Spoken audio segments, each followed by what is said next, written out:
Hi, ಇದು ನಮ್ಮ ಅಮ್ಮನ ಕೈತೋಟ.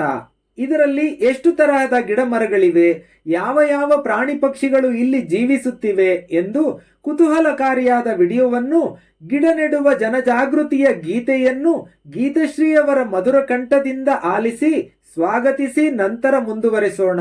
ದಯವಿಟ್ಟು ವಿಡಿಯೋ ಸ್ಕಿಪ್ ಮಾಡದೆ ಕೊನೆಯವರೆಗೂ ನೋಡಿ. ಗಿಡ ನೆಡಿ ಗಿಡ ನೆಡಿ ಗಿಡ ನೆಡಿ, ಮನೆಯ ಮುಂದೊಂದು ಗಿಡ ನೆಡಿ, ಮನೆಯ ಹಿಂದೊಂದು ಗಿಡ ನೆಡಿ. ನೆಟ್ಟ ಗಿಡಕ್ಕೆ ನೀರು ಹಾಕಿ ಬಾಳು ಕೊಡಿ.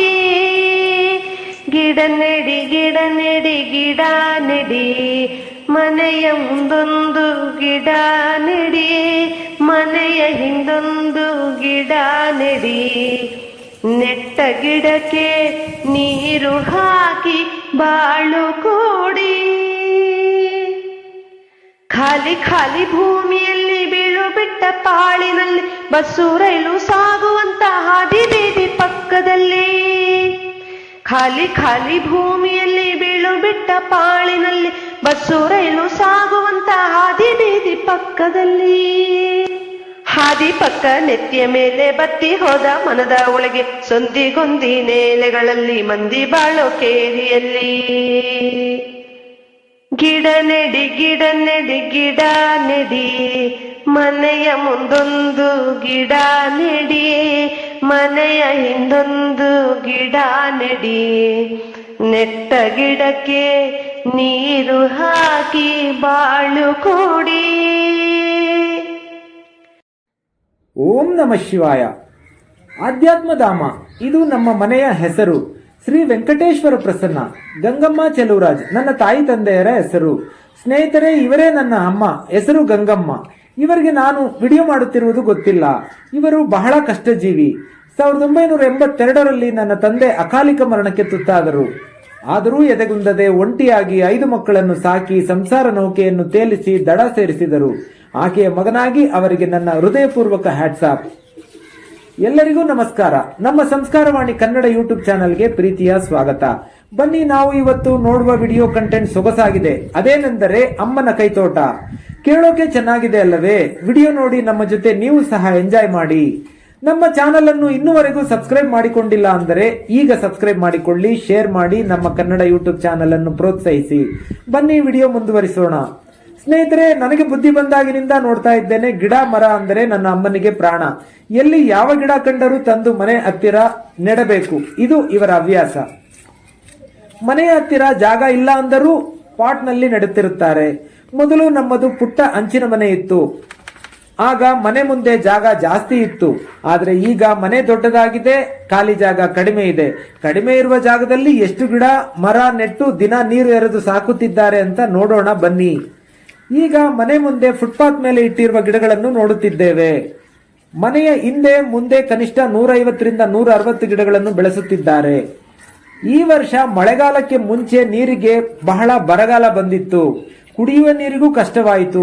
ಆಗಲೂ ಸಹ ಟ್ಯಾಂಕರ್ನಲ್ಲಿ ನೀರು ಒಡೆಸಿ ಸಾಕುತ್ತಿದ್ದರು. ಹೌದಲ್ಲವೇ?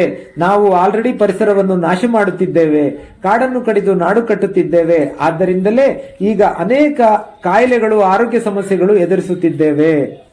ನಾವು ಆರೋಗ್ಯವಾಗಿರಬೇಕೆಂದರೆ ಹಸಿರನ್ನು ಉಳಿಸಿ ಬೆಳೆಸಿ, ಆಗ ಆರೋಗ್ಯವು ತಾನು ಸಿಗುತ್ತದೆ. ಪಂಚಭೂತಗಳನ್ನು ಕಾಪಾಡಲು ನಾವು ಯಾರು? ಹುಲುಮಾನವರು. ನಮ್ಮಿಂದ ಸಾಧ್ಯವಿಲ್ಲ. ಅದನ್ನು ಹಾಳು ಮಾಡದೇ ಇದ್ದರೆ ಸಾಕು, ಪರಿಸರ ಉಳಿಯುತ್ತದೆ. ನಮ್ಮಲ್ಲಿ ಪರಿಸರ ದಿನಾಚರಣೆ ಬಂದರೆ 50-60 ಸಸಿ ತಂದು ನೆಡಿಸಿ ಸುದ್ದಿ ಮಾಡುತ್ತಾರೆ. ಆದರೆ ನೆಟ್ಟ ಗಿಡವನ್ನು ಮುಂದಿನ ದಿನಗಳಲ್ಲಿ ಸಂರಕ್ಷಿಸಿ ಅದಕ್ಕೆ ನೀರು ಎರೆದು ಪೋಷಿಸುವ ಯೋಜನೆಯೇ ಇರುವುದಿಲ್ಲ. ಮತ್ತೆ ಮುಂದಿನ ವರ್ಷ ಅದೇ ಜಾಗದಲ್ಲಿ ಹೊಸ ಸಸಿ ನೆಡೆಸುತ್ತಾರೆ. ಇದು ಬದಲಾಗಬೇಕು, ಪರಿಸರ ಉಳಿಯಬೇಕು. ಹಿಂದೆ ರಾಜರ ಕಾಲದಲ್ಲೇ ರಸ್ತೆ ಬದಿಯಲ್ಲಿ ಸಾಲು ಮರಗಳನ್ನು ನಡೆಸುತ್ತಿದ್ದರು. ಆಗ ಪೊಲ್ಯೂಷನ್ ಇರಲಿಲ್ಲ.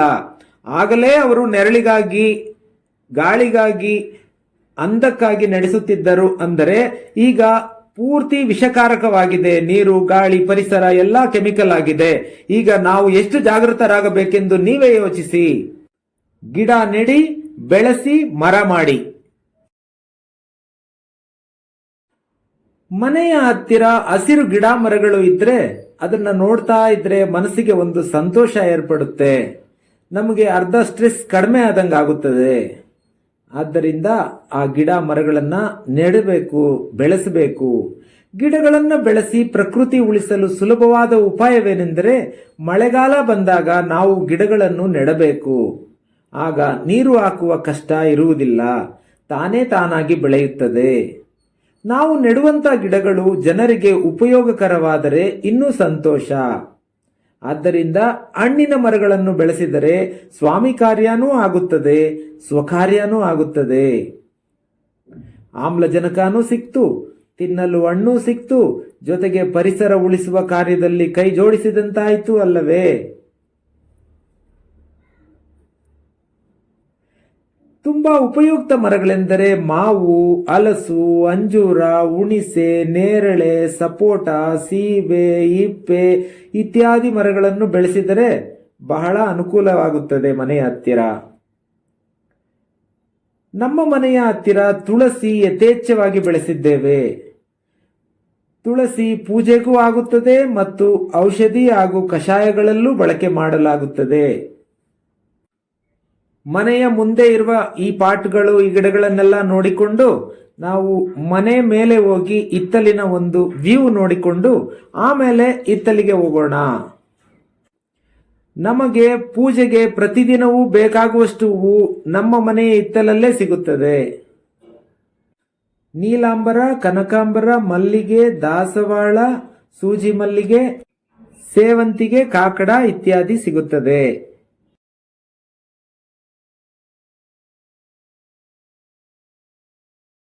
ಸ್ನೇಹಿತರೆ, ಮನೆ ಮುಂದೆ ಫುಟ್ಪಾತ್ ಮೇಲೆ ಇಟ್ಟಿರುವ ಗಿಡಗಳನ್ನೆಲ್ಲ ತೋರಿಸಿ ಆಯ್ತು. ಈಗ ಮನೆಯ ಮೇಲೆ ಟೆರೆಸ್ ನಿಂದ ಇತ್ತಲಿನ ಒಂದು ದೃಶ್ಯವನ್ನು ನೋಡಿಕೊಂಡು ಬಂದು ಬಿಡೋಣ ಬನ್ನಿ. ಸಕ್ಸಸ್ಫುಲಿ 2 ಫ್ಲೋರ್ ಹತ್ತಿ ಆಯ್ತು. ಇದೇ ನಮ್ಮ ಮನೆ ಟೆರೆಸ್ ನಿಂದ ಇತ್ತಲಿನ ವ್ಯೂ ಹೇಗಿದೆ ನೋಡಿ. ನುಗ್ಗೆ ಮರದ ತುಂಬಾ ಹೂಗಳು. ಕೆಳಗಡೆ ಅಪಾರ್ಟ್ಮೆಂಟ್ ಗೋಡೆ ಕಾಣುತ್ತಿದೆ, ಅದರ ಪಕ್ಕದಲ್ಲಿ ಗಿಡ ಮರಗಳನ್ನು ನೆಟ್ಟಿದ್ದಾರೆ. ಹಸುಗಳೆಲ್ಲ ಮಲಗಿದೆ, ಪಕ್ಷಿಗಳು ಕೂಗುತ್ತಿದೆ.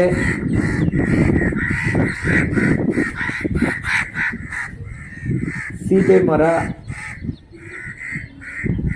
ಇನ್ನು ತುಂಬಾ ಗಿಡಗಳಿದೆ. ಹತ್ತಿರ ಹೋಗಿ ನೋಡೋಣ ಬನ್ನಿ. ನಾವೀಗ ಇತ್ತಲಿಗೆ ಹೋಗಿ ಹಸಿರಿನ ಸಿರಿಯನ್ನು ಕಣ್ತುಂಬಿಕೊಳ್ಳೋಣ ಬನ್ನಿ.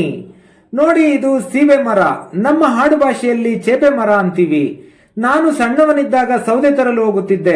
ಆಗ ನೀಲಗಿರಿ ತೋಪಿನಲ್ಲಿ ತಂದು ನೆಟ್ಟಿದ್ದು.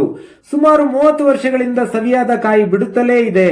ಅಳಿಲು ತಿಂದು, ಗಿಣಿಗಳು ತಿಂದು, ನಾವು ತಿಂದು, ಅಕ್ಕಪಕ್ಕದವರಿಗೂ ಸಾಕಾಗುವಷ್ಟು ಕಾಯಿ ಬಿಡುತ್ತದೆ. ಇದು ನೋಡಿ, ನೀರಿನ ಕ್ಯಾನ್ ನಲ್ಲಿ 7 ಸುತ್ತಿನ ಮಲ್ಲಿಗೆ ಗಿಡ ಇಟ್ಟಿದ್ದಾರೆ. ಬಕೆಟ್ ನಲ್ಲಿ ಹೀರೆ ಗಿಡ ಇದೆ. ಮಾವಿನ ಮರ, ಮನೆಗಾಗುವಷ್ಟು ಮಾವಿನ ಎಲೆ ಸಿಗುತ್ತದೆ. ಇದು ಶೋ ಗಿಡ. ಪಪ್ಪಾಯ ನೋಡಿ, ಹೂ ಬಿಡುತ್ತಿದೆ.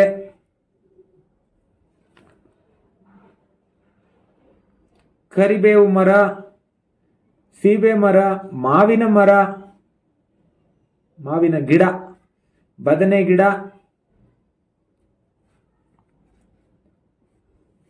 ಗೆನ್ನೇರು ಹೂವು ಬಿಟ್ಟಿದೆ.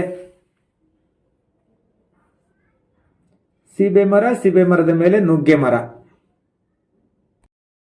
ದಾಳಿಂಬೆಕಾಯಿಗಳಂತೂ ಜೋಲುತ್ತಿದೆ. ಕೆಳಗೆ ನಿಂತು ಕಿತ್ತುಕೊಳ್ಳಬಹುದು ಎಂದರೆ ನೋಡಿ, ಮರ ಬಹಳ ದೊಡ್ಡದಾಗಿದೆ. ದಾಸವಾಳ ಗಿಡಗಳು 3-4 ತರ ಇಟ್ಟಿದ್ದಾರೆ. ಮತ್ತೆ ರೋಸ್ ಗಿಡ ನೋಡಿ, ಹೂ ಬಿಟ್ಟಿದೆ. ಇನ್ನೊಂದು ಮುಖ್ಯ ವಿಷಯ ಹೇಳಬೇಕು ನಿಮ್ಮ ಹತ್ರ. ನಮ್ಮ ಇತ್ತಲಿನಲ್ಲಿ ಸುಮಾರು 5 ವರ್ಷಗಳಿಂದ ದೊಡ್ಡ ನಾಗರ ಹಾವು ವಾಸ ಮಾಡುತ್ತಿದೆ. ನಾವು ಈಗ ಅದೇ ಸ್ಥಳದಲ್ಲಿ ಇದ್ದೇವೆ. ನಾವು ಅದಕ್ಕೆ ತೊಂದರೆ ಕೊಟ್ಟಿಲ್ಲ, ಅದು ಸಹ ನಮಗೆ ತೊಂದರೆ ಕೊಟ್ಟಿಲ್ಲ. ಹಾಗೆ ಒಟ್ಟೊಟ್ಟಿಗೆ ಜೀವಿಸುತ್ತಿದ್ದೇವೆ ಅಂದರೆ ತಪ್ಪಾಗುವುದಿಲ್ಲ. ವಿಡಿಯೋನ ಸ್ಕಿಪ್ ಮಾಡದೆ ನೋಡಿ, ನಾಗರಹಾವನ್ನು ಪರಿಚಯಿಸುತ್ತೇವೆ. ನಮಗೆ ವಾರದಲ್ಲಿ 2-3 ಸಾರಿ ದರ್ಶನ ಕೊಡುತ್ತದೆ. ನೋಡಿ, ನಮಸ್ಕಾರ ಹಾಕಿ ಸುಮ್ಮನಾಗುತ್ತೇವೆ ಅಷ್ಟೇ. ನೋಡಿ, ಇದೇ ಕರಿಬೇವಿನ ಗಿಡ. ಇದು ನೋಡಿ ಔದುಂಬರ ಮರ. ಇದು ತನ್ನಷ್ಟಕ್ಕೆ ತಾನೇ ಬಂದಿರುವುದು. ಔದುಂಬರ ಮರ ಅಂದರೆ ಅತ್ತಿ ಹಣ್ಣಿನ ಮರ. ಇದು ಮನೆ ಹತ್ತಿರ ಇದ್ದರೆ ಪಾಸಿಟಿವ್ ವೈಬ್ಸ್ ಆಗುತ್ತದೆ ಎಂದು ಹೇಳುತ್ತಾರೆ. ಒಮ್ಮೆ ಇದು ಮಳೆಗೆ ಬಿದ್ದು ಹೋಗಿತ್ತು. ನಾನು ಅದನ್ನು ಎತ್ತಿ ಕಟ್ಟಿ ಮರ ನೆಟ್ಟು ಭದ್ರತೆ ಮಾಡಿದ್ದೇನೆ. ಚೇಪೆ ಹಣ್ಣುಗಳು ನೋಡಿ ಕೆಳಗಡೆ ಹಾಗೆ ಬಿದ್ದಿದೆ ಮೇಲಿಂದ. ಇದು ಜಂಬು ನೇರಳೆ ಮರ, ಇನ್ನು ಸಸಿಯಾಗಿದೆ, ದೊಡ್ಡದಾಗಬೇಕು. ಕಿರುನೆಲ್ಲಿ ಗಿಡ,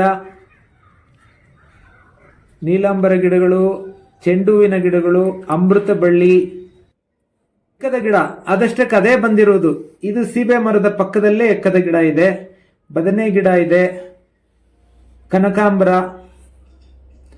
ಸೀಬೆ ಗಿಡ ಕಾಯಿ ಬಿಡುತ್ತಿದೆ ಈಗ.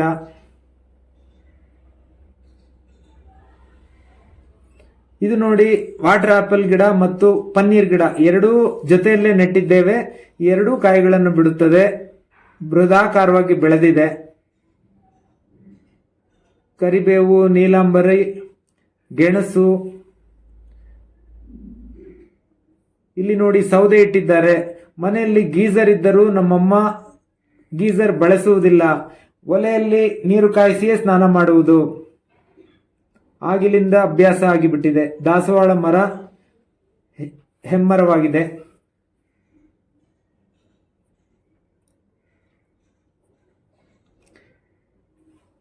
ಇದು ಮೆಹಂದಿ ಗಿಡ.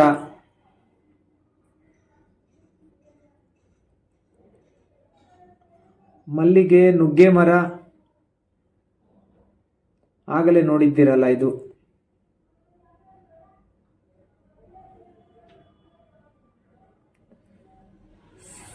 ಸೀಬೆ ಮರಗಳಂತೂ ಲೆಕ್ಕವಿಲ್ಲದಷ್ಟಿದೆ. ಕನಿಷ್ಠ ಅಂದರೆ 10 ಮರ ಇದೆ ಸೀಬೆ ಮರಗಳು. ಬೇವಿನ ಮರ ಇದೆ ನೋಡಿ ಇಲ್ಲಿ. ಬೇವಿನ ಮರ ಮೇಲೆ ಕಾಣಿಸ್ತಿದೆ ನೋಡಿ.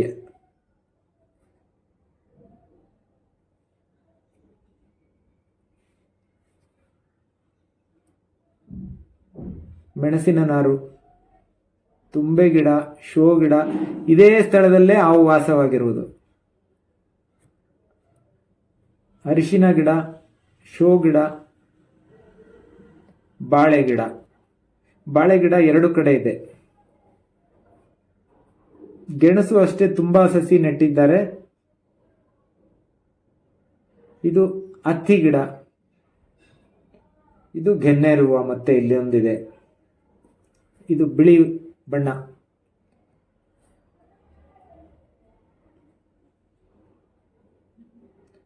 ನೋಡಿ ನಮ್ಮ ಹಿತ್ತಲಿನ ಸಸ್ಯರಾಶಿ ಹೀಗಿದೆ.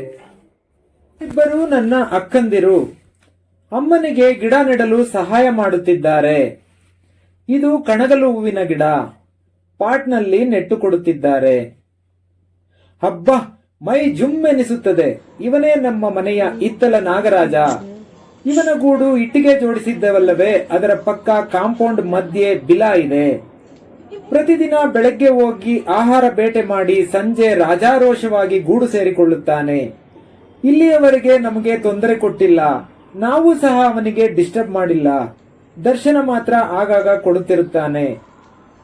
ನೋಡಿ ಅಲ್ಲೇ ಬಿಲ ಇರುವುದು.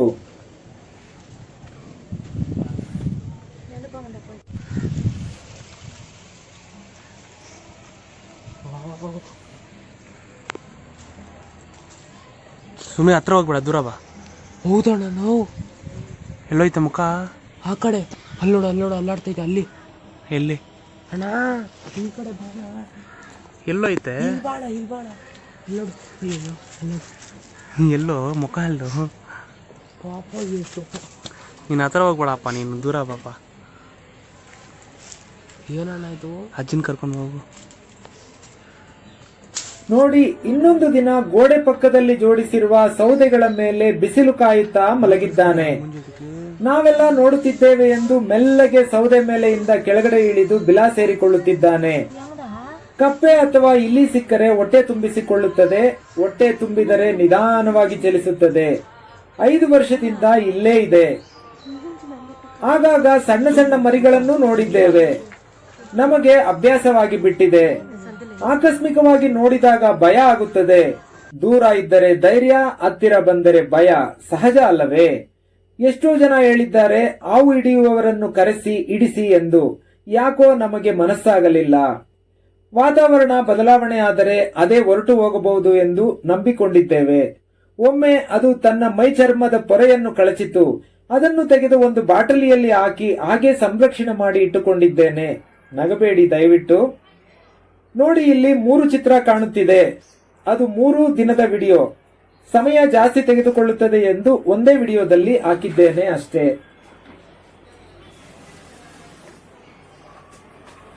ಇದು ಕಡ್ಡಿ ಜೇನು. ಎಲ್ಲಾ ಜೇನಿಗಿಂತ ರುಚಿ ಜಾಸ್ತಿ. ನಮ್ಮ ಪನ್ನೀರು ಮರದಲ್ಲಿ ಕಟ್ಟಿದೆ. ನಾನು ಅದನ್ನು ಸಹ ಕೀಳಲು ಬಿಡುವುದಿಲ್ಲ. ಪಾಪ ಅನಿಸುತ್ತದೆ ನನಗೆ. ಅವು ಜೀವನೋಪಾಯಕ್ಕಾಗಿ ಕಟ್ಟಿಕೊಳ್ಳುತ್ತವೆ. ನಮ್ಮ ರುಚಿಗಾಗಿ ಅದನ್ನು ನಾಶ ಮಾಡುವುದು ಎಷ್ಟು ಸರಿ. ಆದರೆ ಪನ್ನೀರು ಕಾಯಿಗಳು ತುಂಬಾ ಚೆನ್ನಾಗಿರುತ್ತದೆ ತಿನ್ನಲು. ನೀವು ತಿಂದಿದ್ದೀರಾ? ಇಲ್ಲ ಅಂದರೆ ಒಮ್ಮೆ ಟೇಸ್ಟ್ ಮಾಡಿ ಸ್ನೇಹಿತರೆ. ಬಹಳ ಚೆನ್ನಾಗಿರುತ್ತದೆ ತಿನ್ನಲು.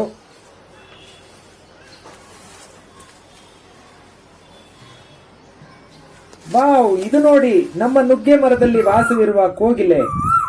ಬೆಳಗ್ಗೆ ಆದರೆ ಕೋಗಿಲೆಯ ಇಂಪಾದ ಹಾಡು ನಮಗೆ ಬಲು ಹಿತವಾಗಿರುತ್ತದೆ.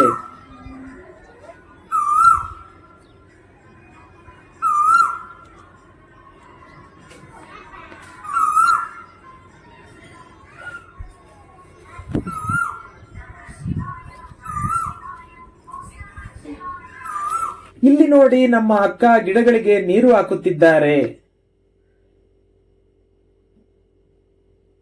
ನನ್ನ ಅಮ್ಮ ನೀರು ಕಾಯಿಸುತ್ತಿದ್ದಾರೆ. ಇವರು ಮಳೆ ಬರಲಿ, ಚಳಿ ಇರಲಿ, ಬಿಸಿಲಿರಲಿ ಒಲೆಯಲ್ಲೇ ನೀರು ಕಾಯಿಸಿ ಸ್ನಾನ ಮಾಡುವುದು. ನಾವು ಅಪ್ಪಿತಪ್ಪಿ ಸ್ಟವ್ನಲ್ಲೋ ಅಥವಾ ಗೀಸರ್ನಲ್ಲೋ ಕಾಯಿಸಿಕೊಟ್ಟರೆ ಬೇಡ ಅಂತ ಹೇಳಿ ಅವರೇ ಸ್ವತಃ ಕಾಯಿಸಿಕೊಳ್ಳುತ್ತಾರೆ. ಈ ಹುಡುಗಿ ಪ್ರಿಯಾ, ಅಮ್ಮನ ಮೊಮ್ಮಗಳು. ಪಪ್ಪಾಯ ಮರ ಒಣಗಿದೆ ಅಂತ ಕಟ್ ಮಾಡುತ್ತಿದ್ದಾಳೆ, ಅಲ್ಲಿ ಬೇರೆ ಸಸಿ ನೆಡುವ ಸಲುವಾಗಿ.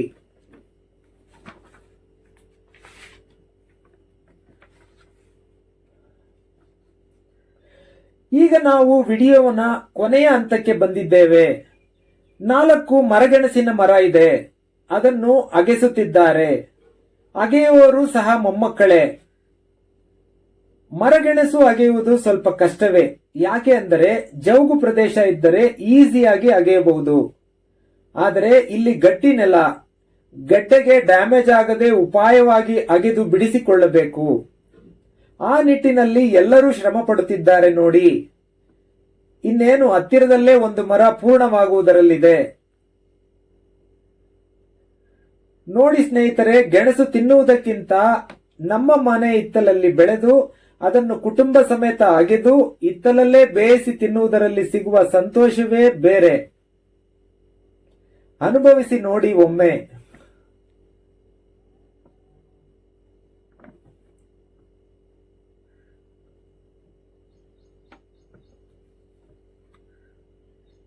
ಇನ್ನೇನು ಬಂತು ಅನಿಸುತ್ತದೆ. ಎಸ್,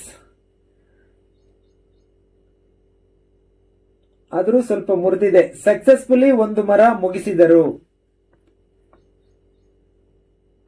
ನನಗಂತೂ ತುಂಬಾ ಸಂತೋಷ ಆಯಿತು ನಿಮ್ಮ ಜೊತೆ ಈ ಸುಂದರ ಕ್ಷಣ ಕಳೆದದ್ದಕ್ಕೆ. ಇದು ವೆರಿ ಗುಡ್ ಮೆಮೊರಿಯಾಗಿ ನಿಲ್ಲುತ್ತದೆ. ವಿಡಿಯೋ ನೋಡಿದ್ದಕ್ಕೆ ತುಂಬಾ ಧನ್ಯವಾದಗಳು. ನಿಮಗೆ ವಿಡಿಯೋ ಇಷ್ಟ ಆಗಿದ್ದರೆ ಸಬ್ಸ್ಕ್ರೈಬ್ ಮಾಡಿಕೊಳ್ಳಿ, ಶೇರ್ ಮಾಡಿ. ಟೇಕ್ ಕೇರ್, ಬಾಯ್. ಮುಂದಿನ ವಿಡಿಯೋದಲ್ಲಿ ಸಿಗೋಣ.